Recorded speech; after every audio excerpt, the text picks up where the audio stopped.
Hi, so my name is Maria, and my topic for this project was three parasitic worms: pinworm, whipworm, and hookworm. So today I'm going to be talking about the three parasitic worms: pinworm, whipworm, and hookworm, which all fall under the umbrella term helminth, which is kind of just the general term for worm or worm-like parasite. The parasitic worms are characterized by their body shape. They can be elongated, flat, or round, and they're also characterized by the host they inhabit. The definitive classification is based on the morphology of the egg, the larvae, and the adult stages. Today I'm going to be talking about roundworms. All three of these are roundworms, specifically intestinal roundworms that cause intestinal infections. All three are also considered to be macroparasites, which means that they grow in a host but can also reproduce and kind of grow and mature outside of the host, specifically in places like soil, but we'll be talking more about that in a little while. It also means that they are visible to the human eye. The first one I'm going to be talking about is pinworm. This is the most common intestinal worm infection. By numbers, it's the most in the whole entire world. The name of the parasite that causes the infection is Enterobius vermicularis, and the name of the infection itself is Enterobiasis, which is also sometimes referred to as oxyuresis or threadworm, which I did not know. It is most common in children because it's spread fairly easily at daycares and in schools.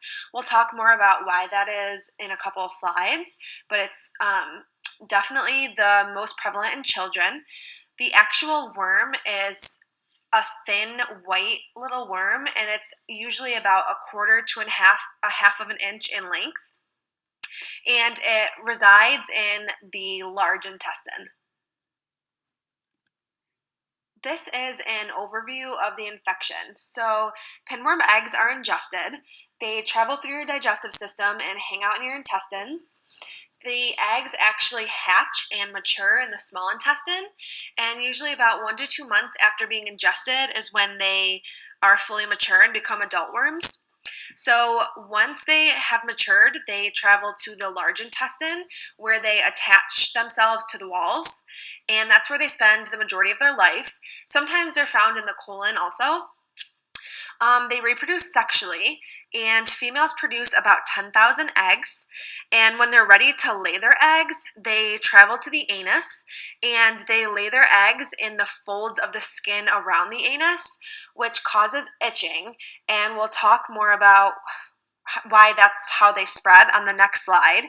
But the actual eggs themselves, the larvae inside the eggs, mature really quickly within 4 to 6 hours. So yeah, that's that. This is a visual that really helped me understand the life cycle. It shows how the eggs are ingested and they hatch in the small intestine. They travel to the large intestine, and then the females migrate to the anus and lay their eggs in the folds, and then kind of just the circle of life. I mentioned that this is most common in children, and that's because when the eggs are laid in the anus, it becomes really itchy, and so it's pretty common for children to scratch the itching area, and it allows the eggs to become trapped under their fingernails, which kind of allows the eggs to travel wherever the child or the person touches. So if they touch their toys, countertops, other people, basically anything they touch, the eggs can attach themselves to, and the eggs can survive 2 to 3 weeks on pretty much any surface, which means if you're not infecting or disinfecting regularly, then the eggs can just hang out there until their next victim comes along. It's also common for children to put their fingers in their mouths, so if they touch a surface that somebody else that was infected touched, they could then contract it that way.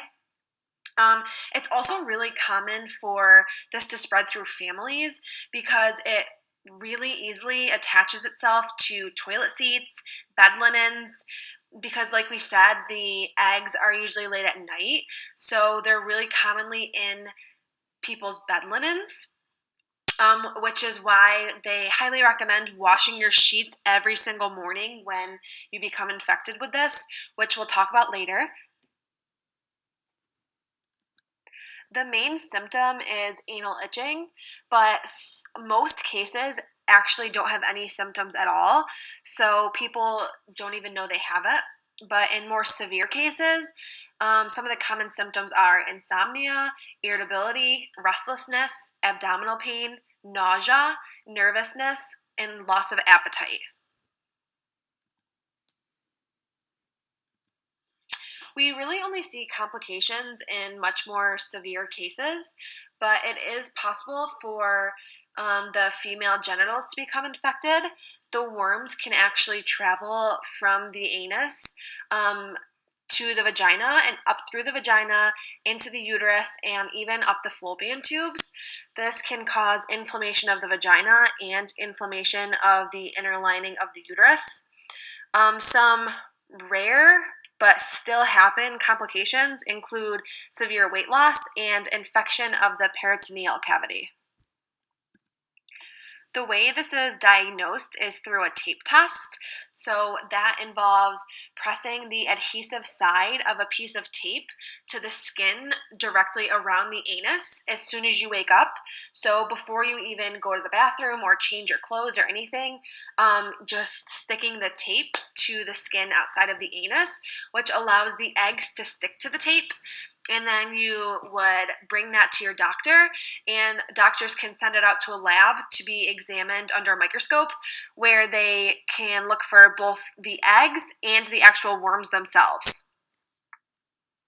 There are 2 anti-parasite medications which are used for all 3 of the infections that we're talking about today, but they are called mebendazole and albendazole.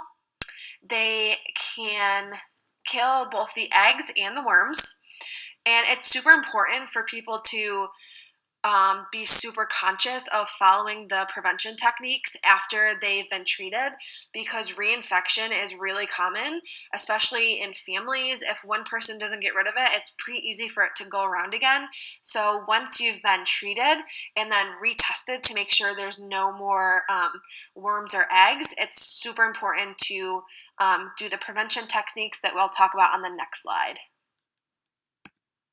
The most important thing to prevent the spread and to prevent reinfection is to regularly disinfect all surfaces like countertops, toilets, faucets, toys, toilet seats, anything that you could be touching and without even realizing it. Disinfect it as often as you think of. And hand washing. Hand washing is the biggest way to stop the spread of all infection, but especially this, considering it gets under our fingernails. Another important thing is to wash your bed sheets, pajamas, underwear, washcloths, towels, everything every single morning, because as we know, the eggs are laid at nighttime, and if we are washing everything on super hot water and drying on high heat every morning, it'll help kill the eggs. And then just reminding kids and even adults not to scratch. Trimming your fingernails allows for less space for the eggs to collect. Okay, so that's all about pinworm. Now we're going to talk about whipworm. So the parasite is called trichuria, and it causes the infection trichuriasis, which is also an infection of the intestines. There is an estimated about 700 million people in the world that are infected with whipworm, which is kind of crazy. That's a lot of people. So the difference is this is passed through feces, which normally occurs through soil. So the most common way is when human feces are used to fertilize the soil. The eggs that come from the feces are deposited right into the soil. This is just like an overview of whipworm. So it is caused by the ingestion of eggs. So that might, you might be like, how does that happen? Well, it usually happens when we consume dirt or water that is contaminated with infected feces. Either the eggs or the parasites could be in the soil, which seems like we wouldn't be eating dirt, but actually fruits and veggies that were grown in the soil, if they're not washed, cooked, or peeled properly, they could actually contain the eggs or the worms, and we could ingest them and become infected. The worms can also be spread from person to person through fecal-oral transmission. Just like pinworm, it's most common in children, and that's kind of because kids are much more likely to be digging around in the dirt, playing outside, and then coming in and not washing their hands properly before they eat, or putting their fingers in their mouth, and even sometimes kids can eat dirt, which is a really easy way to contract it. And it's worth noting that this thrives in hot and humid climates and places with poor sanitation and poor hygiene practices. Here is a visual of the life cycle. So unembryonated eggs are deposited in the soil through feces, and the eggs embryonate and become infective in about 15 to 30 days. So after ingesting the soil that's contaminated, the eggs travel through the digestive system and hatch in the small intestine, where they release the larvae, which mature and establish themselves as adults in the large intestine or the colon. The adult worms usually live in the cecum and the ascending colon. So the females begin to deposit their eggs about 60 to 70 days after infection, and the worms can shed 30 to 20,000 eggs per day. And the lifespan of an adult worm is about 1 year. Just like pinworm, a lot of people are asymptomatic, so they don't even know that they are infected at all. But more severe infections do show some of these symptoms. So symptoms include bloody diarrhea, painful frequent defecation, abdominal pain, nausea, vomiting, headache, weight loss, and fecal incontinence.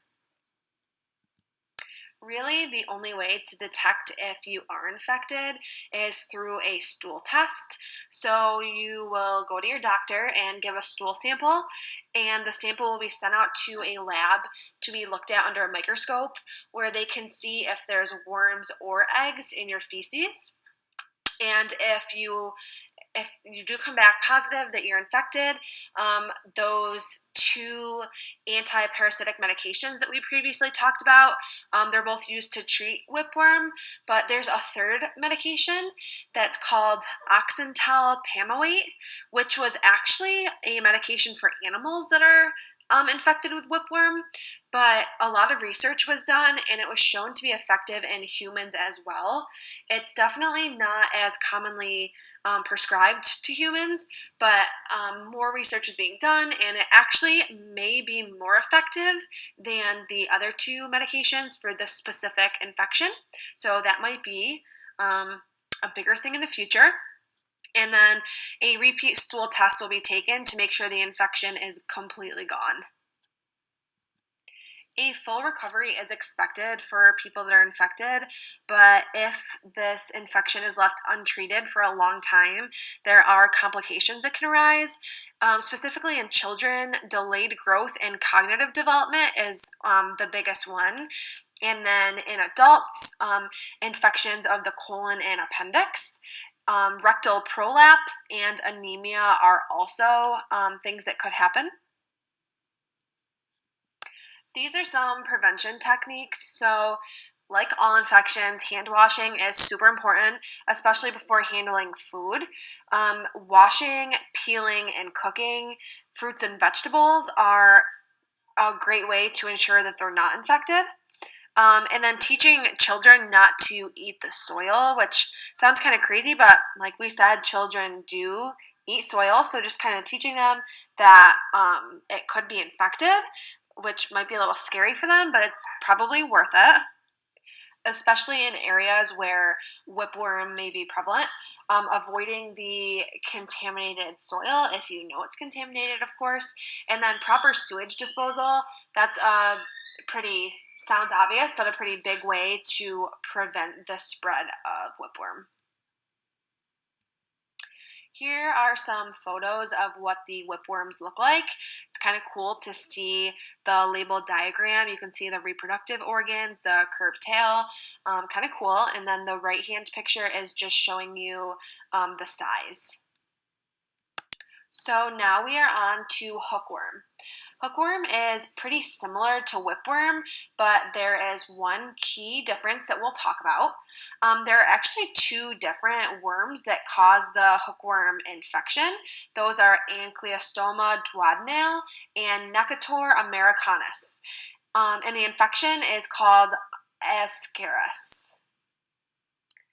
This is another soil-transmitted roundworm infection, which means it is prevalent in areas where human feces are used as fertilizer, just like whipworm, and also where defecation onto the soil happens, which sometimes that happens like in farm areas in places. Humans go to the bathroom outside, and then that soil can be infected. Okay, so this is just some general information. The eggs are passed through feces, just like whipworm, and then the soil can become infected. But the difference here between hookworm and whipworm is that not only can the hookworm eggs be ingested, but the worms can actually penetrate the skin. So, like we said, if a person defecates outside or if human feces is used as fertilizer, the eggs can be deposited on the soil and they can mature and hatch and release larvae, which are immature worms. And once they mature to a certain extent, they can actually penetrate the skin. So, like I said, there's the two main ways that a person can become infected: through ingesting the eggs or through penetration of the skin by the larvae. Here is another one of those visuals. I love these. I think that it's so much easier to follow along and learn what's happening when you have a visual in front of you. So, like we said, the eggs are in the soil, and in the case of hookworm, the eggs can hatch in the soil under favorable conditions, which include moisture, warmth, and shade.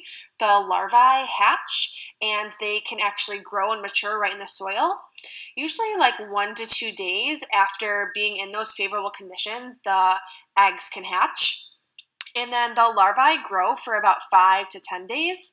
And at that point, they are infective, meaning they can penetrate the skin. So those larvae can last about 3 to 4 weeks if they are in those favorable conditions. So the infective larvae can penetrate the skin. Usually this is most common when people walk barefoot through the soil, which I'm guilty of. I love to be barefoot and I love to be barefoot outside, but after learning about this, I'm going to be a little more cautious. The larvae can penetrate the skin right through your feet or really anywhere if you're laying in the soil or digging around.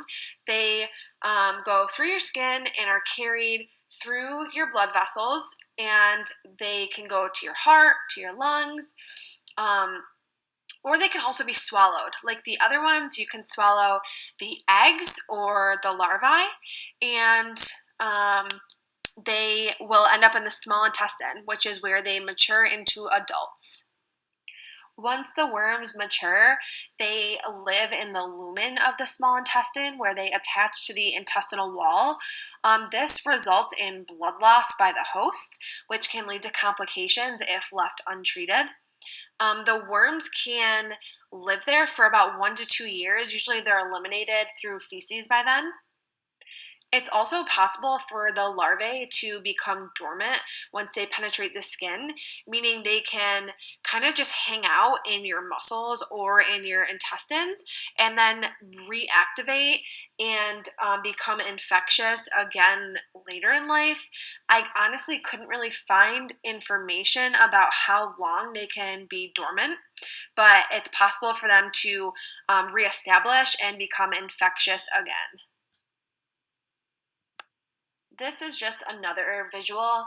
Like I said, I really like visuals, and this one also helped me. So it shows the larvae entering through the skin or through the mouth and passing into the bloodstream, traveling through the bloodstream to the lungs. Secretions from the lungs, which contain larvae, can be coughed up or swallowed. And then that's how the larvae that enter through your skin actually get into your small intestine. They go through your digestive tract after being coughed up and swallowed. And then they go into your small intestine, they mature, become adult worms, and then the adult worms kind of hook and cling to your intestine. The eggs produced by the female then leave the body through feces, and the circle of life continues. They can go back into soil and then grow and reinfect somebody else. Just like both pinworm and whipworm, a lot of times people don't have symptoms, but this one does actually have more people that do show symptoms, the most common being an itchy rash at the site that the parasite entered the skin. It's usually like a little reddened and itchy, so people can see where the parasite entered. And that's usually followed by diarrhea because the parasites grow in the intestines.